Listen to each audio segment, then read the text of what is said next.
Welcome to 21 Days of Prayer. Glad you're joining us again today. Today, I am just going to have us look at one verse to get started.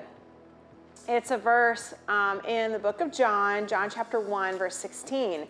And it says, out of his fullness, we have all received grace in place of grace already given. I had this shirt that I'm wearing today that says grace upon grace for a few years. I remember one year for Christmas, I was like, I need some more casual t-shirts that aren't just like sporty t-shirts. And so, I don't know, I guess I wanted to be like comfortable and inspirational at the same time. You go figure, I don't know. But I just wanted some Christian-y t-shirts. I wore this shirt for probably 2 years without ever thinking about what it meant. And one day, I was studying the book of John in a really slow manner and just really kind of chewing on different pieces. And this verse sunk down deeper than ever before. I'm going to read it again to you. Out of his fullness, we have all received grace in place of grace already given. Or, as my shirt says, grace upon grace. I was thinking about how God loves me. And I was thinking about how he is patient with me. That he doesn't get tired of helping me. That he doesn't get tired of strengthening my weak areas.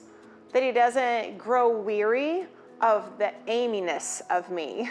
Of the rhythm of me trying to conquer some of the areas that are more difficult. Whether it's hurt and it's about healing or forgiveness, or whether it's about sin and it's about temptation and purity and holiness and a right mindset and a healthy heart. It doesn't really matter what the category is, that my relationship is characterized by this, that he gives me grace in place of grace already given. I think I'm one of those people, and I bet you are possibly too, that in most of my relationships, people get tired of me making the same mistakes. You know, even as a kid, you can hear the things that maybe your parents or your teachers or your coaches corrected you on and the things they wanted you to do differently. But you had like a natural bent to do something a certain way. If you are a parent, you maybe hear your own voice echoing in your head of the things that you say to your kids over and over and over on repeat, of the things you want them to work out. I remember when I was like a high schooler, I hit snooze all the time. I still like to hit snooze. But I hit snooze all the time. And I remember my senior year, my mom saying, who's gonna be there in the morning to make sure you actually get out of bed and just quit hitting snooze? When you go to college, you're gonna drive your roommate nuts. And it was just one of those things I did on repeat. It was just a chronic problem. And even now, years later, if my husband has to leave before me and he's already out of the bed, I'm probably gonna hit snooze a couple times. The way God works in my life is he's not tired of helping me work on something. He gives me grace in place of grace already given. He doesn't look at me and say, get that figured out, Amy. He's like, let's get this figured out, Amy. But in the meantime, looks like you need some more grace today. I was thinking about, like training a toddler, to quit biting, to quit kicking, to learn to share. Like we all as adults, we eventually get it figured out, don't we? Like we don't walk around biting each other when we're mad or kicking each other when we're mad as adults. Like we worked it out, but some of us got it worked out a lot quicker than others. I think about teaching a teenager how to drive. Like as adults, I think for the most part, most of us have figured out how to safely drive. There's maybe a few questionable people on the roads these days, but we figure it out. But some of us, we pick up on it quicker than others. I think that's true in some of my walk when it comes to healing or forgiveness or sin, that there are certain areas where I can pick up on it quicker, but other areas where I need some more grace in place of grace already given.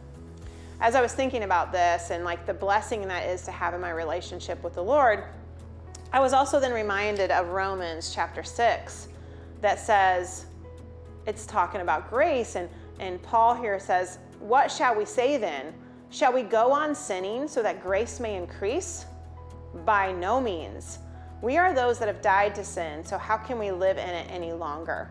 So we are the people that need to recognize that just because we get grace in place of grace already given, that shouldn't characterize our relationship with the Lord on our end.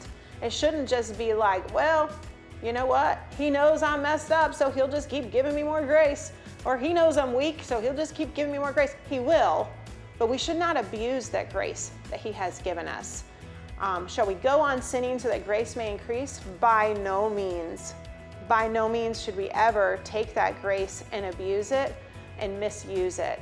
And so it's meant to help us turn the corner. As a toddler, the things that we try are meant to help them learn to not bite anymore or to learn to share with others. And so when we allow God to give us grace, the grace that he gives us is meant to still turn us closer to him so that our lives are more like his lifestyle, that we live out Jesus's lifestyle by ours. And so I think that is important for us to recognize. I'm going to read I encourage you to read Romans 6, 1-14 to go along with this John 1:16 verse. It says, "For sin shall no longer be your master, because you are not under the law, but under grace." Grace is not meant to allow us to live in sin. Grace is meant for us to have freedom from sin. So a couple prayer points for you. As you close out this devotional time and you go to quiet prayer with the Lord, I encourage you to recognize the grace in your own life. What is it exactly that you've received grace upon grace for? That you've received grace in place of grace already given. Recognize that. Thank the Lord for that, for his patience. And the second thing is, you need to fully receive it. You don't have to feel ashamed or feel bad about that or allow the enemy to say, like, God's mad at you or he's disappointed in you. No, this is who he is. He gives grace in place of grace already given. So receive it, because once you fully receive it, you can give it to others in your life who need your patience and need your grace. And lastly, allow the Lord to open your eyes if there's any area where you're abusing his grace and you're not working on some of the things he wants to work on you with. All right, let's get to prayer.